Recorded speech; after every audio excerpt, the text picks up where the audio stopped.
Я не считала процент вот этих межнациональных браков в КИПУ, но я своим студентам шутку говорю, мальчишкам: егер сен қырым-татар қызыны мындан сайлап алмасаң, мен саңа диплом бермем.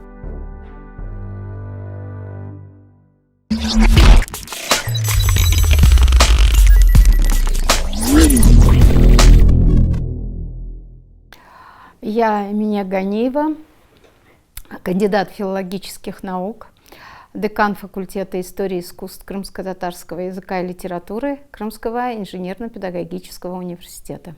Я вообще родилась в многодетной, традиционной крымско-татарской семье, окруженной многочисленными родственниками: биталар, тизелер, алалар, эйнштелер. Мои родители обычные крымские татары. Отец мой был выслан из Крыма еще подростком, поэтому, начиная с 14 лет, ему уже пришлось работать. Зовут его Сулейман. Сейчас он проживает в своей родной деревне, в своем родном селе. Это Кокос-Коинде Яшай-Бабам. И смыслом его жизни, всей его жизни было это воспитание нас, 5 детей. Мечта его была дать всем нам хорошее образование. И, конечно же, как и у всякого крымского татарина, мечта была вернуться на родину. Мечту он свою осуществил, детей он вырастил, дал нам всем, Аллаха шукур, образование хорошее.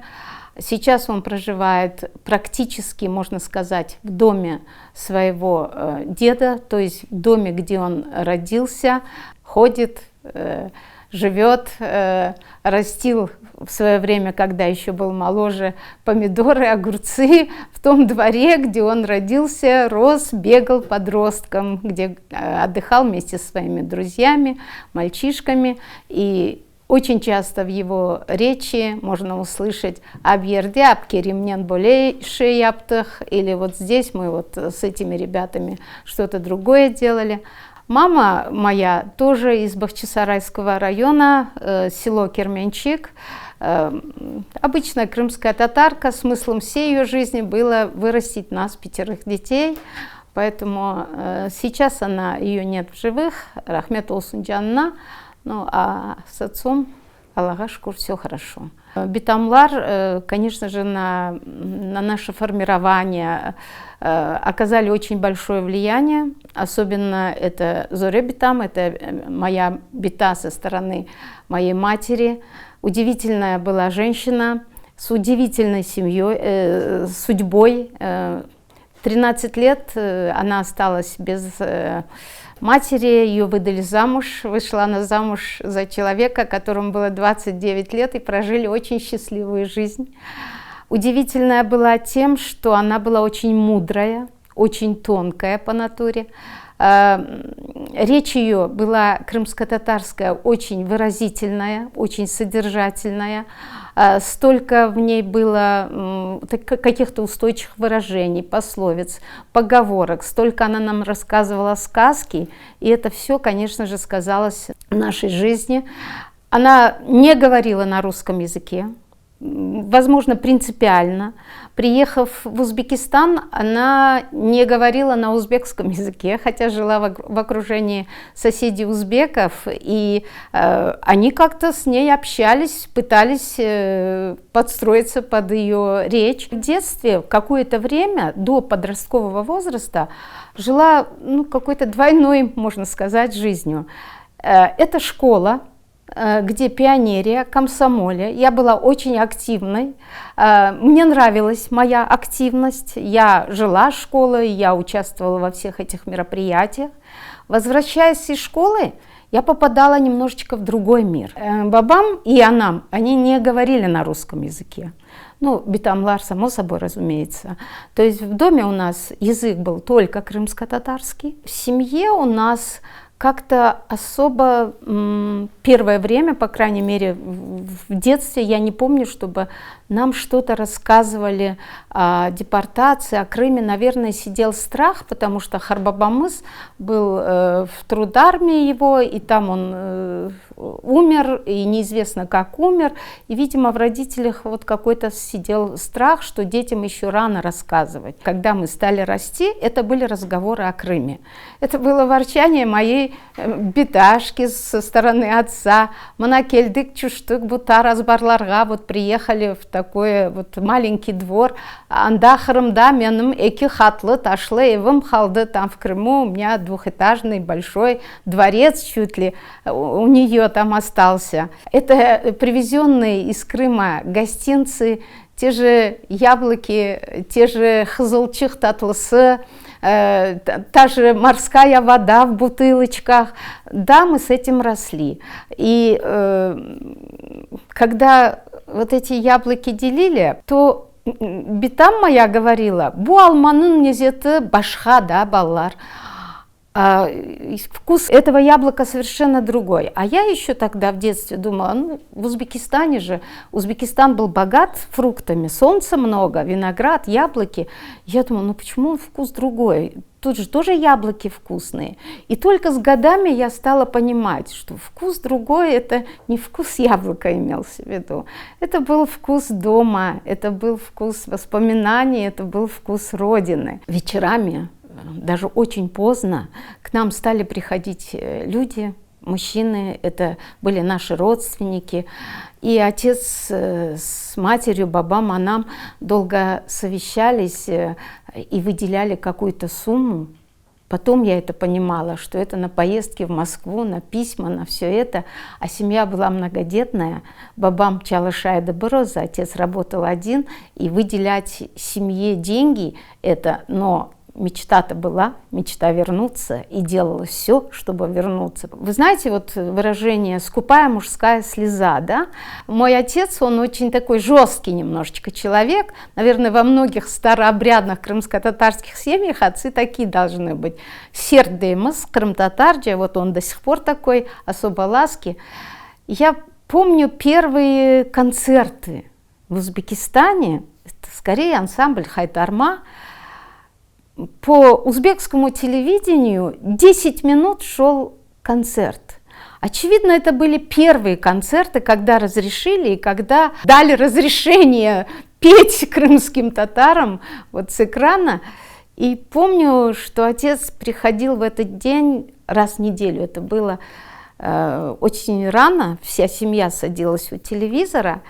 И первый раз я видела слезу своего отца. Я закончила институт, это был 80-й год, и бабам говорит мне: «Хызым, ты должна поехать увидеть мой дом». И привез меня в Крым. Мы были, конечно, тогда уже были родственники здесь, те, которые раньше приехали. И приехали мы в Кокосскую, в деревню Кокос.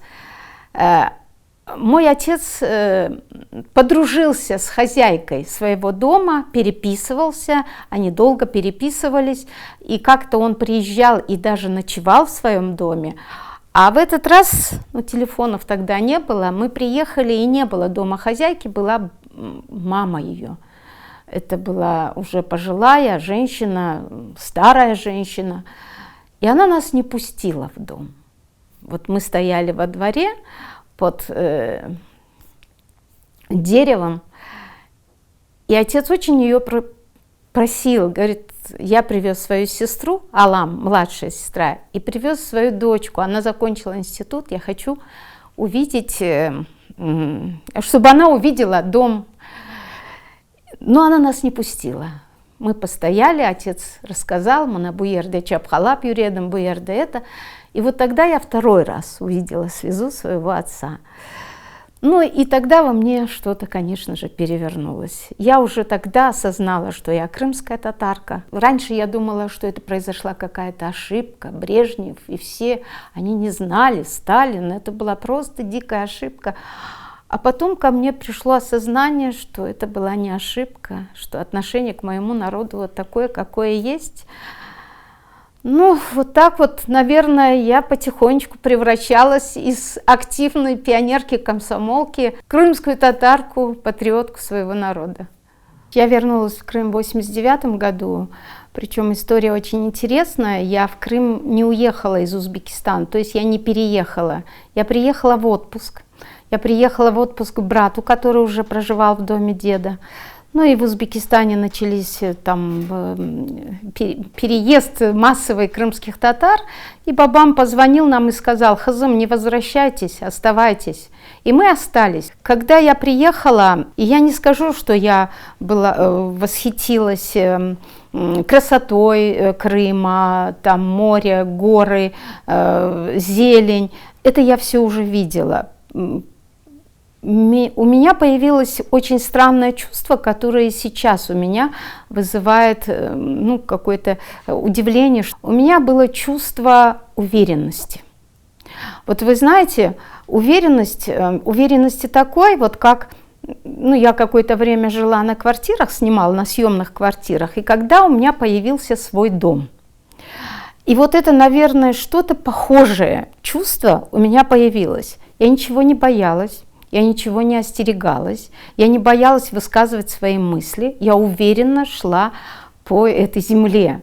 Это был Кокоскою, то есть я приехала сразу в деревню, Соколино сейчас он называется, Кокос, и я устроилась на работу, я уверенно пошла в местную школу, я уверенно себя презентовала, там я понравилась, и меня взяли, правда, старший пионер-вожатый, мне до сих пор смешно. Я пришла домой и говорю своему брату: да не буду я работать старший пионер-вожатый, я уже человек со стажем, с опытом. Он сказал: иди, мы должны здесь, на этой земле выжить, мы хоть кем будем работать, иди и соглашайся, а там посмотрим. Буквально через 2 дня после того, как меня взяли на работу, я уже вела пионерскую линейку, очень уверенно. Я была уверена, у меня было чувство, что я хозяйка.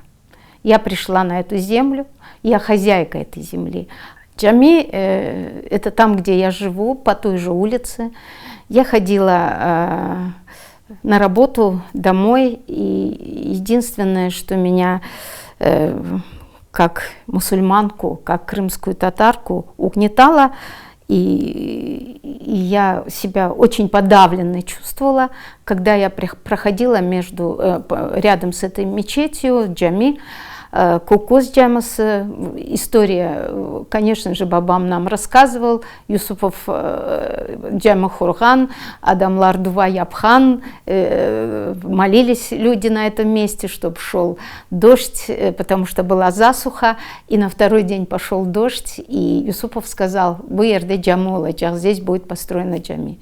И что я вижу, это старинная мечеть, старинная джами, где молились мои предки, менің қарбабаларым, деделерім, мои бабушки, мои дедушки, мои родственники превратили в местный клуб. По субботам там проводили дискотеку. Я проходила на 2-й день эти пивные бутылки, грязь, мусор весь, грохот этой музыки дискотечной. И это меня, конечно же, очень сильно подавляло буквально. И я думала, что-то надо делать. Но Койде в деревне очень были много уже крымских татар. И в школе, где я работала, уже было много крымских татар. Ну, немного, но человек 5 нас было. И мы все, как профессионалы, были на достаточно таком высоком уровне и заслужили уважение администрации школы. Мы как-то решили, что джамыны кайтармак керек. Ходили несколько раз в местный совет, обращались, были в Бахчисарае, в горисполкоме, конечно же, отказы шли один за другим, и мы разговаривали с местным населением. В школе работало много еще старой русской интеллигенции. Помню, Валентина Петровна, учительница литературы, учительница русского языка.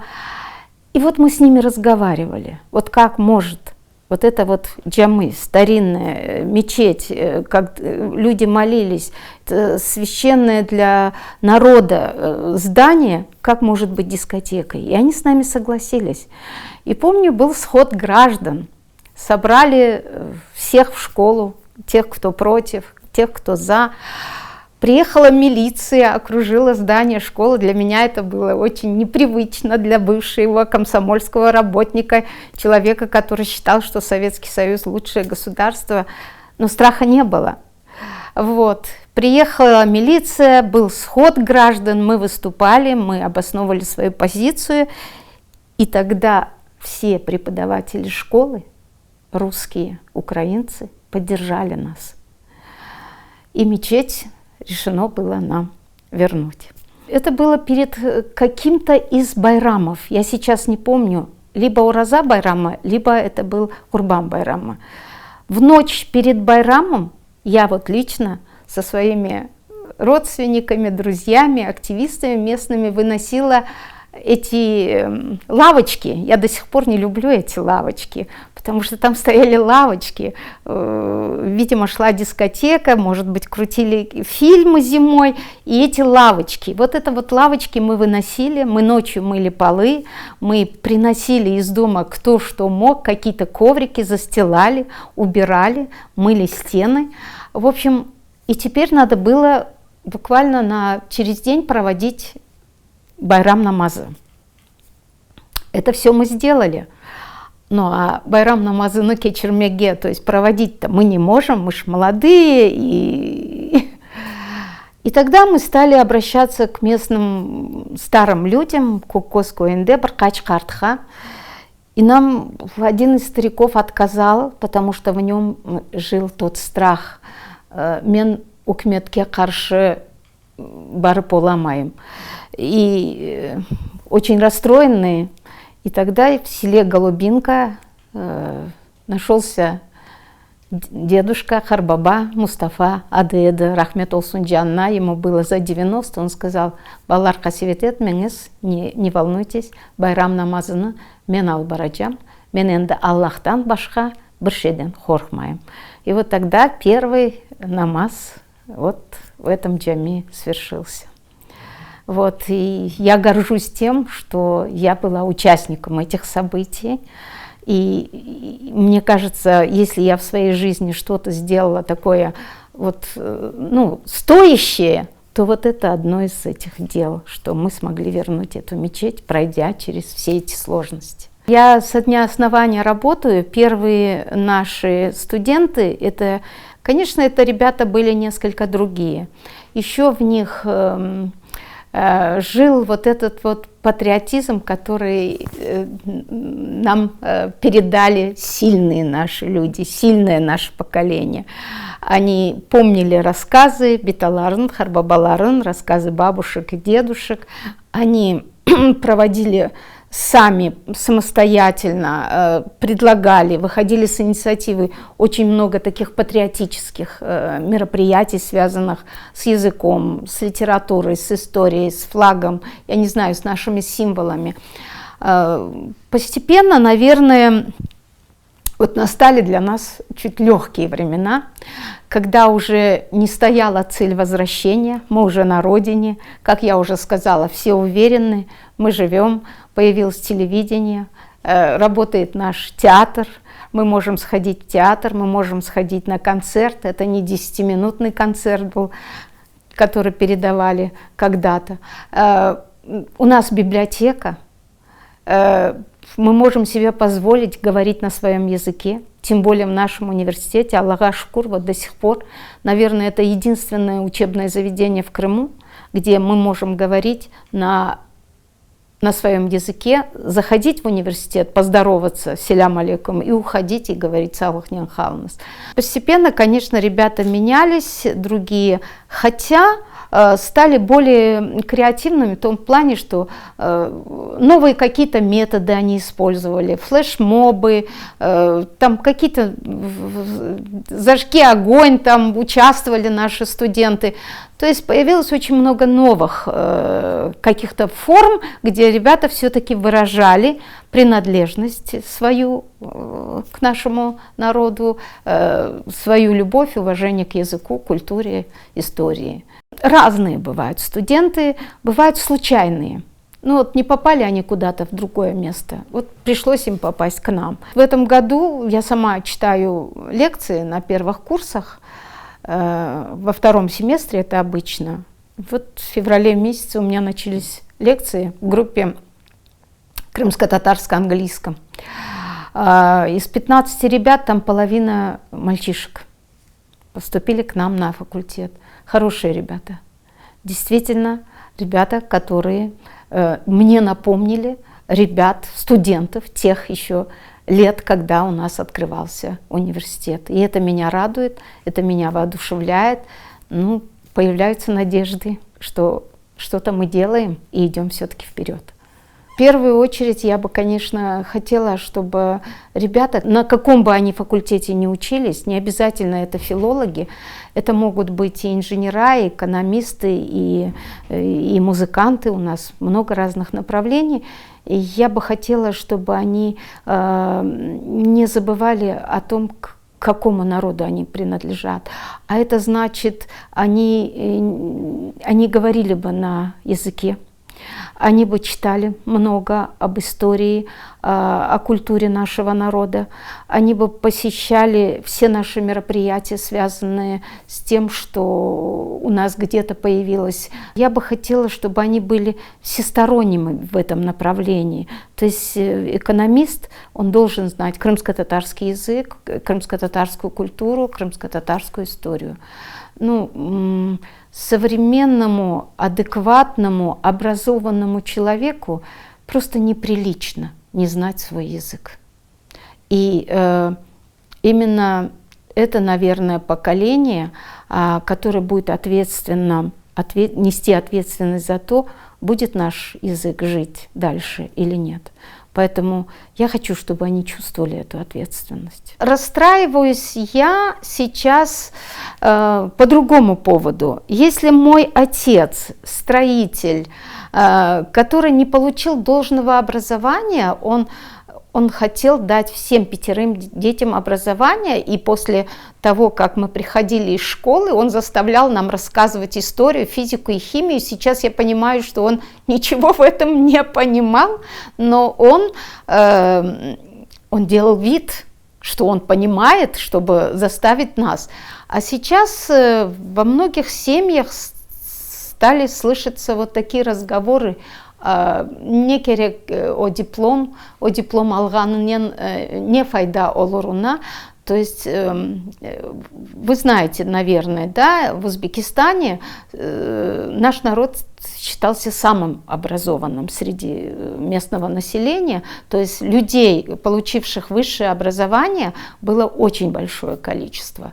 А сейчас часто я вот стала слышать вот такие вот слова: «Керек ме охумагай». Не обязательно учиться, айда барсын парикмахер олсын. Это тоже хорошая, достойная профессия.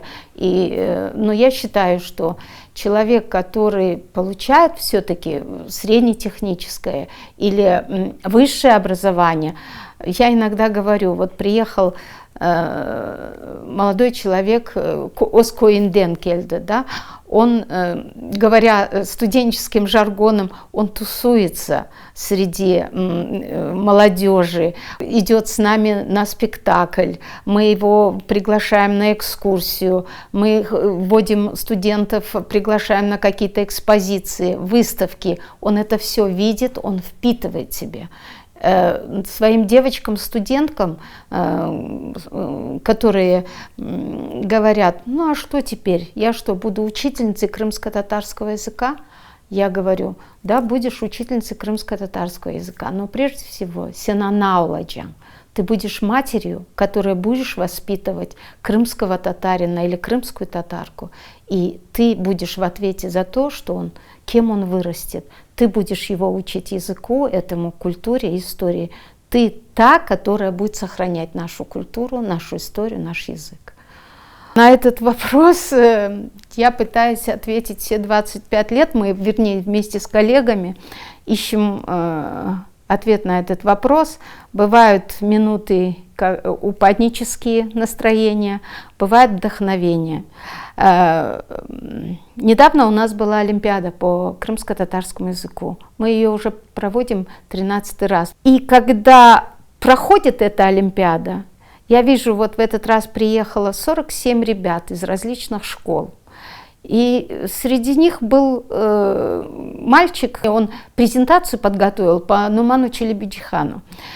И он сказал в конце своего выступления, в конце своей презентации такие слова: «Мне не место нужно на Олимпиаде, я могу быть не победителем».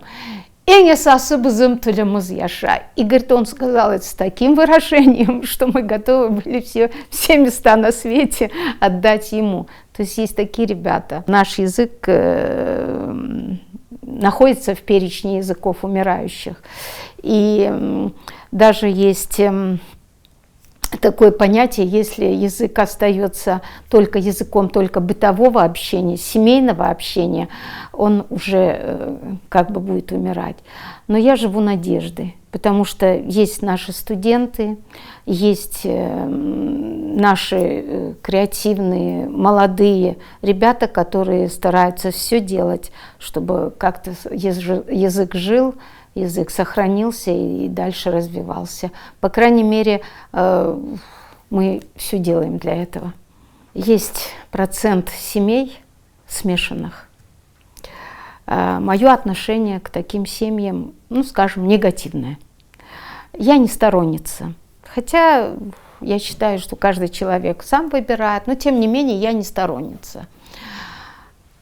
И я всегда говорю своим: вот когда, говорю, молодой человек женится на девушке другой национальности, я всегда больше переживаю, нежели когда девушка выходит замуж за молодого человека другой национальности. Почему? Потому что ребенка растит мама. Поэтому роль крымско-татарской женщины как раз-таки вот это вот сохранение семьи и сохранение народа. Женщина воспитывает. Женщина находится часами рядом с ребенком. Женщина кормит, поет, спать укладывает. И именно от женщины зависит, кем вырастет ребенок в семье. Я считаю, это институт семьи.